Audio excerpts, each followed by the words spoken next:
Thank you very much. I'm back once again. My name is Mkoma Masimba. My topic is very simple.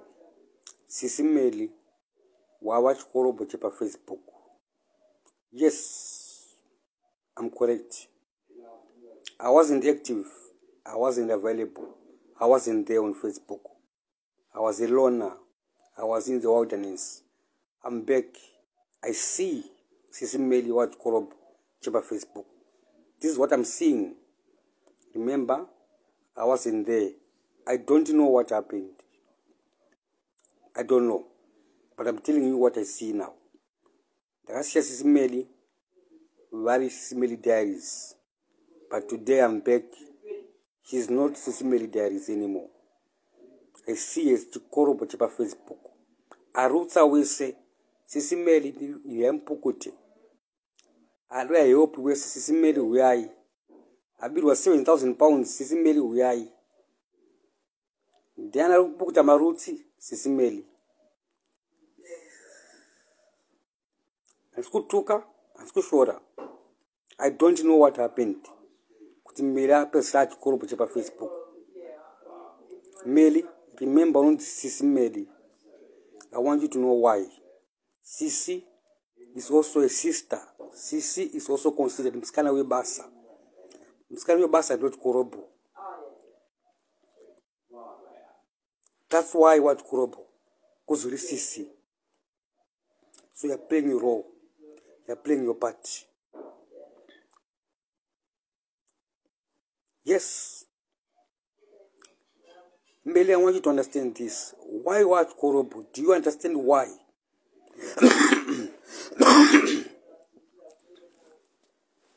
Because if you don't understand why, then the followers are attack because they don't understand why Nadaro. Go deeper and Mkoma Masimba. That moment when I tell you what I see, then I'll explain to you why Nadaro. MELLY, this Facebook, my sister, I'm the co-founder of Facebook. And the co-founder, it means in a way. My founder of Facebook is not only Mkoma Masimba. I'm the co-founder. This Facebook, my powers of Facebook is Zimbabwe social media. Nuala pass MELLY. The powers of Zimbabwe social media were vested in Rutendo Loveness Samanyika. I will repeat. The powers of Zimbabwe social media were vested in Rutendo Loveness Samanyika. Yaya Loveness. I call her Yaya all the time. I don't call her Rutendo. I call her Yaya. Yaya is Chimanyika. My father is from Mutare. So he used to say Yaya Tete wangu. So Yaya means sister with respect. I respect Yaya Loveness. From day one I call her Yaya. And sana botuka or go deeper or opinion yangu about Yaya Loveness. Pano pa Facebook. And I'm going to notice her. There's a reason why. So Loveness is the founder of Zimbabwe social media Facebook. I can't keep it real with Rutendo Loveness Samanyika. That page, the first page, you build Zimbabwe social media. So she's a pioneer. Do wakatanga Facebook and Yaya Loveness. Do wakatanga group rekashamisa pa Facebook. Do wakatanga group rekonza unity ku Zimbabwe community. But I remain wakazi. It was a group of ladies coming together and sharing their stories, problems, whatever. So Yaya Loveness are found and diangani my powers in Facebook. The only thing to move forward was to find ways with Loveness are surrender my powers to everyone. I repa Facebook. Like I've been busy. I came up with different ideas. Kutomunyengerera. Because Loveness diagarabani power. MELLY. Facebook ine yesere yake. Because ani chipo chacho. She can handle all of you mesa no kuendele mesa one. She's got that potential. She's talented. And gonna. Chaganaka. Fact is a fact.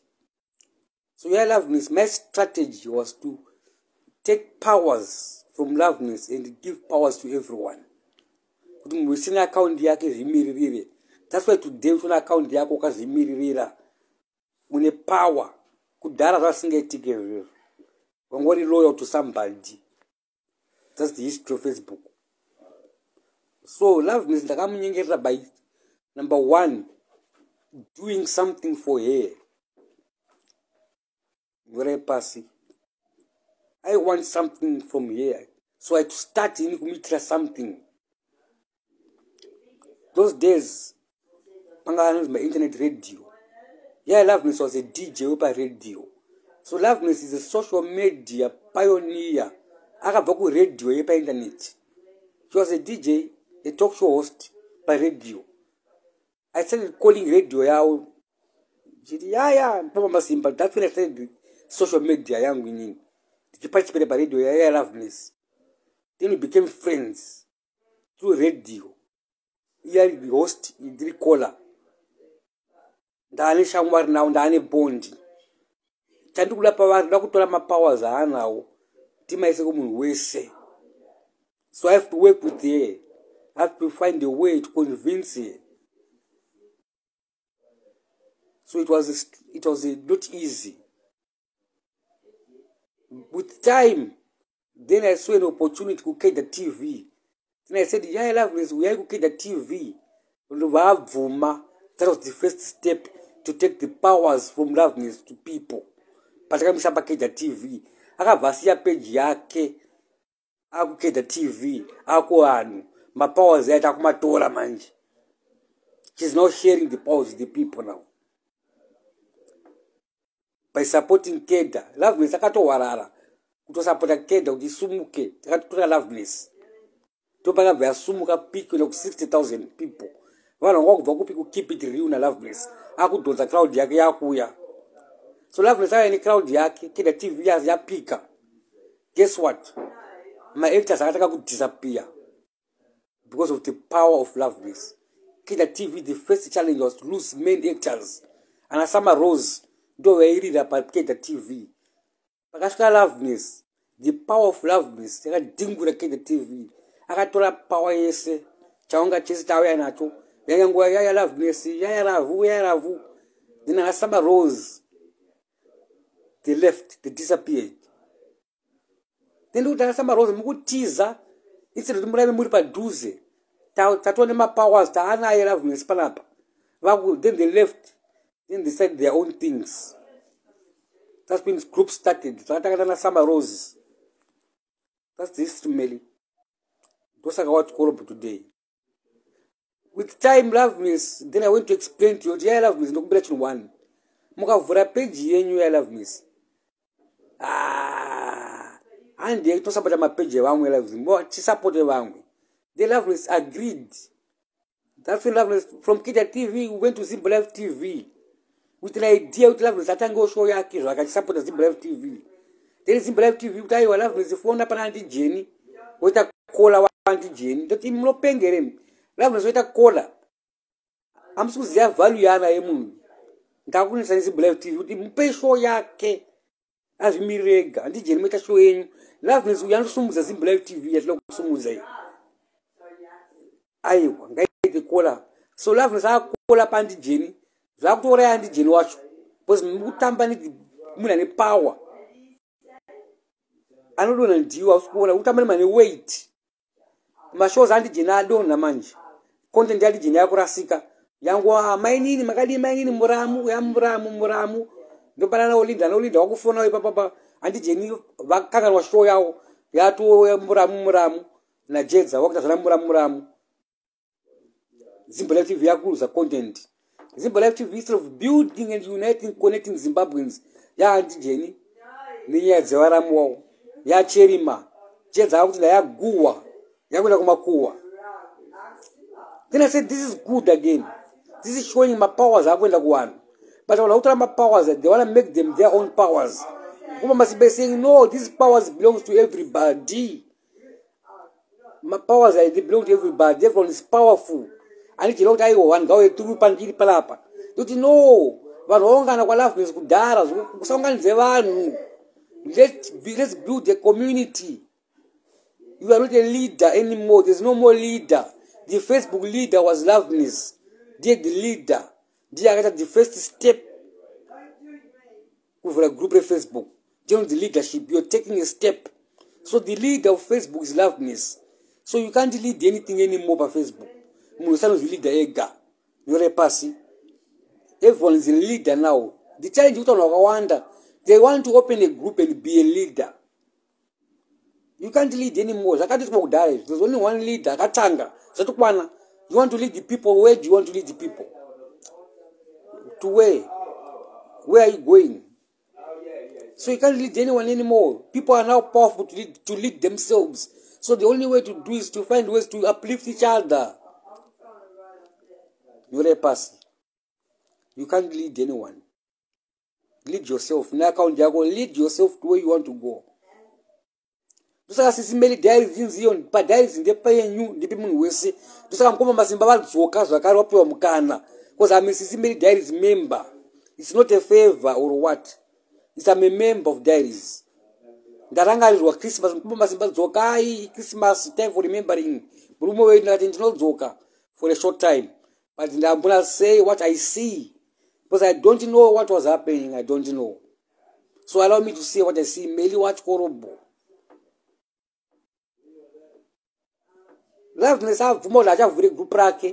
That's why Loveness can party page yake ya slow down na acha asinye nezo aka far out musa sumuka. Ngomba si boss correct ya Loveness kati sumuzimu wese. So Loveness roya yake ndokusumudzira mu ala ndokusumudzira kumende far. Loveness is a volunteer for Facebook. SIS MELLY is a volunteer. They are not here to make money. That's not their purpose. They are here to work for you to go far. So what shall they say? Then me look for Loveness. I look for following. I'll take my numbers. Not a follow Mupenga. Loveness. I got following. We are the followers from day one. Then Talemba powers it was a monarchy Facebook. So it was the strategy of Masimba separation of powers. You're a person. Loveness. The powers from Loveness. The separation of powers. To separate the powers from Loveness and give them to everybody and have equal rights, equal power. Account from there we go to groups. From groups we go to a community. Groups are Facebook. The challenge is the group are for a group. I'm a group leader. I want to lead people. Thomas Janje wants to be a leader for Thomas Janje and friends. You must be saying no. You are saying Thomas Janje and friends. Let your friends be also leaders. Then you are not a leader. You see the challenge? He wants to be a leader. Leadership. Then leadership does not exist according to Mama. Leadership does not exist. It's only the first step. That's it. Everyone is a leader in their own lives, in pursuit of happiness. So again, SIS MELLY diaries. You are not a leader here. You are a founder, member with diaries. Then diaries belong to the members. Oh, these members are don't my diaries don't my leaders. But they're not taking much action. So the pressure comes to you, Melly, now, because you are the founder. You need responsibility. Looks like we are busy. Looks like we are chikorobho. Do you understand why we are busy? Because my leaders are not taking action. They're not playing their part. They're not leading diaries. People are not saying them. I go down, man, them diaries. Say goodbye to you. Oh, sorry, darling. Goodbye. Bye. Take care. Okay, have a good day. Cheers. See ya. Bye. Okay, yes. You see, SIS MELLY, I want you to understand why. I'm telling you the history of Facebook. So Zimbabwe social media was founded on an idea of Loveness. Loveness idea keeping it real, uniting and connecting Zimbabweans. Idea they look at the TV, uniting and connecting Zimbabweans. Don't say my idea like Zimbabwe TV. Can Zimbabwe TV owns idea TV community. Then one's idea, the implementation of our Peter, the way they are doing the idea, antigen, angojenza. do what to Simple Life TV. Then I'm like, no, kwana karonya kujgawa, ana belinda magejo. When pay my powers hours immediately. Simple Life TV becomes anti Jenny. Then ana karo wangu ana karo. Do what you know, ana karo presenters. Let's give them powers. With karo amirega. Nesho yake, that's how we build the TV. To build that DJ, pana lounge. As to build that TV. That was my challenge in Simple Life TV. Then I chok tanga and Jago Wengai. I choose one lana with no shade understanding. Then I went to talk to the owner of Simple Life TV, Dr. Timmy. Then Dr. Timmy, and shooting in the pay camera, then the back camera and Masimba. You're getting me wrong. They put in the way and around what they have my camera. But you are don't assume the TV. Take a side Jenny Wega. You are building a group brand Jenny. A group are retained anyway, because the group right when I love is Gudara. We need to move forward. The chance was there to build the TV, a community. But a chance yet. So that's a chance for Simple Life TV. That's why we have groups in the groups in the groups. There's no one united group. It was love with group. One people say to Zimbabwe. So we must build back Simple Life TV as a community where all groups they don't have Simple Life TV. Building Simple Life TV does not destroy any group. Groups are gonna be there, many groups are gonna come, but we need to build one address. In the address, Yanga to Apudara Simple Life TV UK. Let's do it. Wakutazadi jenangu jedza papa. Kuti mkwasha. Oya pa kamera mkwasha jedza. Sekutanga uta display mkazi wako. Mkazi wako ale show yake ega kudala. We two you can't work together. Wakata naro. Jedza alipo pa show pa jeni. Jedza ndipe doro, yakudoro nyacho. Jedza uza chakati wale zaba kuita pa kamera pa. Andi jeni maakushowa kuti munotonga murume. That's what they're teaching the kids now. And I send them what you want now. Jedza was na jedza true love when makava kudara makadaro. But makaya pa camera mchita true love when rege and jino kutonga mrume. But that's how that couple is. Kana ngoma simba tawo na ngoma simba tuka. Tutai wantu kuona kuti jino kutonga mrume pa camera. I'm trying to warn with Jedza Papa Jenny. See a Jenny egg, I will disturb. Jenu Takamura, Taura, UK, Taura, diaspora. Then the pressure comes to Melly now. Melly Duck was a UK. They are chikorobho now. Because Taura Jenny go. Our own Jedza Murumo came up. No Satiram Koma Masimba. I'm a builder, I'm a community building, than China, Zuguaka for you, Jenny. Do a great way with Chipo Chibude. So to Zimbabwe Chipo, you are the auntie of Facebook. So my Facebook is auntie. It's not auntie for Facebook. I'm not Auntie Jenny. So as an auntie, you must be responsible now, Auntie Jenny. You can be responsible. Makutamana na olinda pa camera. Ulukura the brand auntie pa camera. Wauta auntie wakuta une favor. But Jenny ana favor. Olinda atla kusa shoti Jenny ndio wangu. Tuti olinda ivapa Jenny ndio munhu wesent ari pa camera ari pa basa aluta basa rake riu anti so olinda the more kuya pala Jenny kuto disturba ula kushoti ndo too close na Jenny that is nonsense not possible on TV tukuwaka community pala basuwa kama individuals mzukuru wangu olinda atakunzwana na mzukuru wangu olinda bato ndi maka ngoma simbe mandu Noti mzukuru tukuwaka futi wewe. Kuti Olinda anga atanga charity, tatotanga charity yedu. Through Olinda Chapel Foundation, ndio kuwaka panapa. Tukupusha ku charity. Ye Olinda tuya pa Facebook. Lati Olinda onanya pa Facebook. Boss we very wakaremerwa. Ndakamputa urezo wakaremerwa. So kwala kuya pa camera utabulisa nyaya zako wega. Ndakamputa urezo. Kuti Olinda you show me to wakaremerwa shambari. And I was correct. Akakaremerwa nenye HIV. So bachazo puti kwa na HIV tena kavasta free. Sanga akakabatikana mzukuru wangu. Ndakamtaurira kuti ndinoona I was correct. Don't play in the camera. And I could charity. Don't want to push it up. Because when chipo charity, no chipo chako chapa Facebook. Charity. Don't do the charity do pass black TV or Linda. What a show ya go wega. Yeah, as well as show ya gega. Look at my antigen. Don't you be a leader. Ugura charity yako, ugura chipo chako ni kwa akira pena chewa mwe. You see? Ugura chipo chako alukula kwa associated no Melly pa Facebook ya elona my sister. Una account ya go 1. So remember you are 1 on Facebook. You are just 1. So don't be associated. Ugura chipo chako Olinda ngora chipo chake charity. Do chipo chake pa Facebook. Dia katanga charity pa Facebook. Hatu ziziwe. With the charity official charity katanga Olinda. It's on the website. Beautiful things. Charity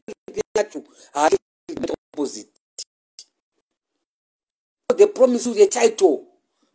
Antakata high kaningi. They put the title first. Only the child foundation. What a good title. Cheetah foundation watch. Who you end up with admit my pets at camera catcher. I'm Linda. This is nonsense. When I go with ultra photo negativity. Talk to Zimbabwe. Paper airport. Bukola Sauli with Zimbabwe. Ulim Karadi, Ulim Zukuru. I want you to play your role to Zukuru Zimbabwe, Olinda. My NGO is Zimbabwe. This is Olinda Chapel Foundation and Lago Builder. Chipo chake to build the NGO. Ese toma vara to enda through Olinda. Ani chipo chacho. Iya asu na chipo chake. Asu chuona asu terero wala mpoma masimba kuona chipo chake. Ini ndola chipo che mundu kuza chipo chako to chisumudzira. Ta chisumudzira na chisumudziro lenini. This is how I go up. I go up by uplifting you. Then you uplift me no ubundu. Olinda kuna loveness. Ratanga. That's why Milo chikorobho. That's how but I only the babasao. They have to wake up. We have to open Simple Life TV and Jenny wake up.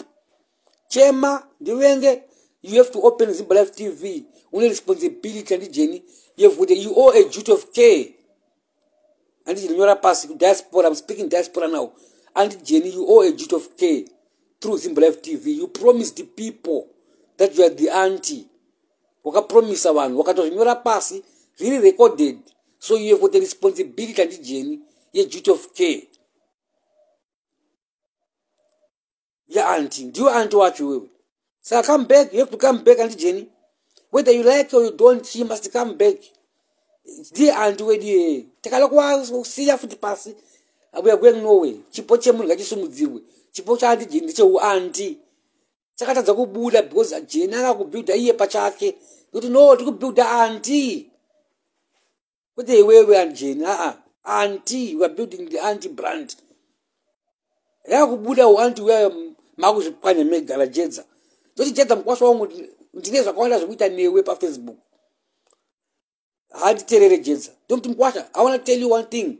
I've done a lot for you, but I also wanna. Jetza anofarra ba business. Ndaka munzira one of these business people on Facebook. Mtunga maweri. Simple Life TV. A business show. Ndaka nyengera mdala maweri. Kumunyengerera mdala uya. Akavuma maweri. I brought him to maweri pa Facebook. Unza baba wakuru wewe. Because I wanted his experience in business. Jetza mkwasho wangu chipo shungu zake. From nana maweri alichita networking. Then he grows chipo chake. Uyu asiya business. Aku politics. Takatora Jetza, if you want politics, I've got good news for you. Then I brought Lumumba. I went to identify Lumumba. Then I brought Lumumba on Facebook. Because Facebook, I have the MDC chete. And the Jetza Mkwasha took the problem one. We could build the MDC opposition. Let's not forget, Facebook is inclusive. Even Zanpif people, Takawasi to Zanyirira. Remember, to go free. If you want to be free, everyone must be free. So Zanpif Mwa Zanyirira. Let's work together. Jetza will build the MDC. Don't Jetza. Let's build Zimbabwe. I got Zimbabwe. You can't build politics of Zimbabwe, Jedza. Let's play politics of diaspora. I challenged him. He allowed kutamba politics of Zimbabwe. Kwa nina today, Jedza, unyora kuti Monzora, hata zakati, chamisa chakati, chaiva. Don't Jedza. Where do you get all that time and chamisa? Uru diaspora. We need value of diaspora. Chamisa should be talking about you, Jedza, today. Chipo chacho chiripo. You're an uncle. Jedza ndi uncle is going person. Anogona kutambana na mainini wake. Apana Jedza akaplay role yakasimba pana na mainini pa Facebook. Chema masingo mothers. Jedza play the role ya uncle. He's an uncle, but he has one. Mwona kuti problem ita munhu. Has kuona chipo chake. Saina me build, I come rough. Ndinoendiri rough, because ndikukuwaka. Saina mu ndonyora straight. Saina mu ndonyora straight. Because ndikumuwaka. We've lost an angle, Jedza. You must come back, Jedza. See on Twitter. Twitter ndiye mkoma masimba. I founded Zimbabwe Twitter. Ndichida kuti ZANU-PF. For ZANU-PF pa Facebook yakashare space. Facebook is dominated by opposition. Then I said, shit, what can I do here? I have to be very fair. ZANU-PF should also be by media. Then I went to Twitter with an agenda of ZANU-PF. Ndosaka Twitter yana larukendo Benson. Ndakawa visa pano pa Facebook. Ndakawesa ku Twitter. Because Facebook, people at Facebook, they want to hear, Chamisa Pin and power. That's what people want to hear by Facebook. Majority. Then the majority of Facebook, it's a problem one. Kuti ukato ZANU-PF bapano, otomuzanyirira oshamari. Anofuna ngatori pay papo. Remember, democracy, you have to be free. ZANU must be free. I brought Rama Mash. Mbuya Rama Mash. Na Idi Chibamu. Pa Facebook. Rama Mash na Idi Chibamu. Wait about 2. Wait about ZANU-PF about 2. Then I said to him, where kuno pa Facebook ne wangu? Then I brought them. Tatawara ZANU-PF yako Rama Mash. Be proud of it. Do your wonder. People will learn one thing to respect you. But I told you, by Facebook, I'm moving, because Pakazara opposition. So just go there and play your part. What I just am watching Facebook. Because I'm building a community. I'm a builder. Don't pay percent on Facebook. But I'm warning. Because in China. Don't China, I'm going to go waka. Bring that in China. Do work and buy yako.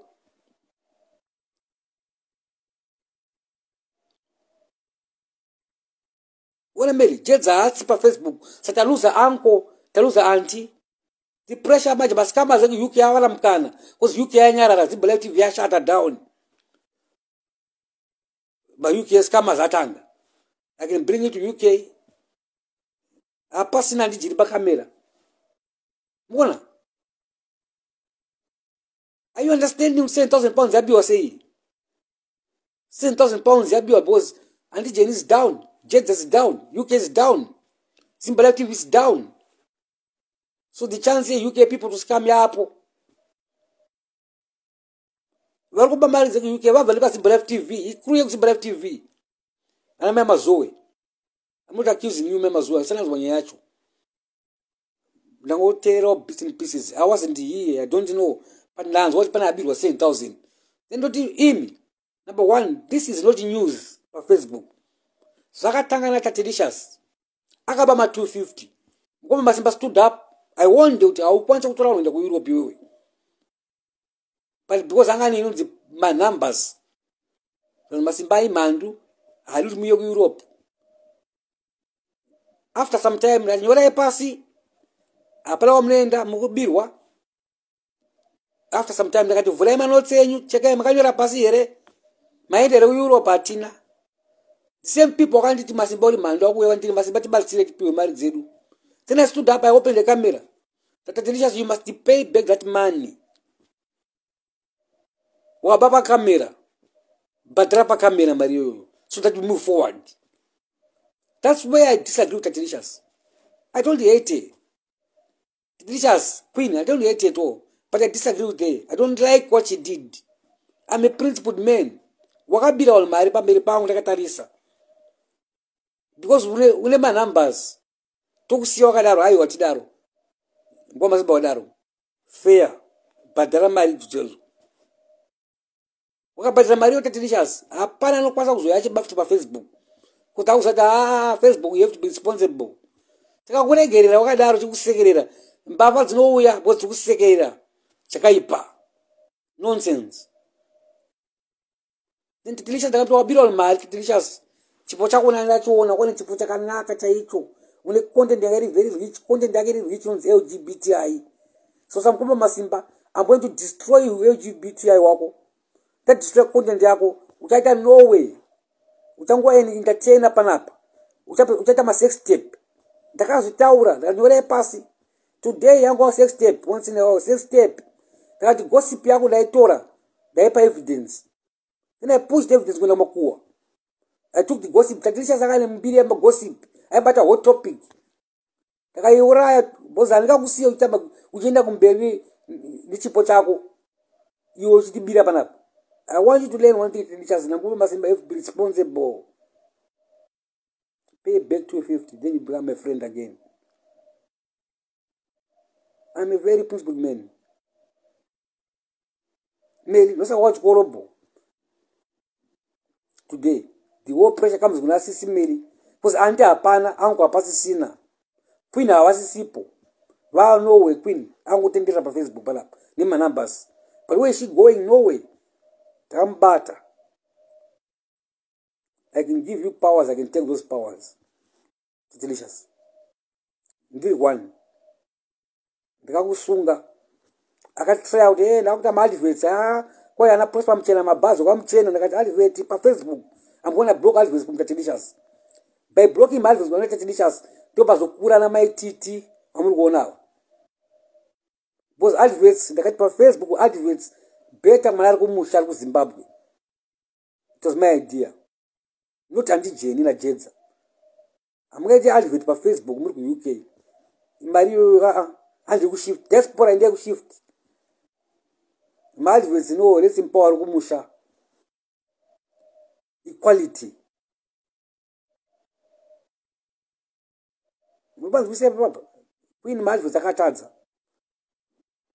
So go deeper and masimba. It's a movement. It's a collective effort. It's opinion based. Then Sabina no play a role pa Facebook. Sabina no play a role ku security. That's a role. Those are people say Sabina security to make sure you're all secure. Dear security guard when you pan pa Facebook. That's the role she plays pa Facebook. She's a volunteer. And spiritual lock back around Zimbabwe, but the old person been like she's a security guard wewe. So ndo basaraki jit.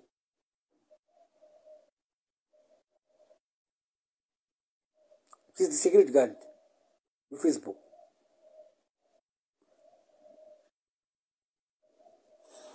So Meli watch chikorobho ngoma yongo. You're overworking. So the only way, the only solution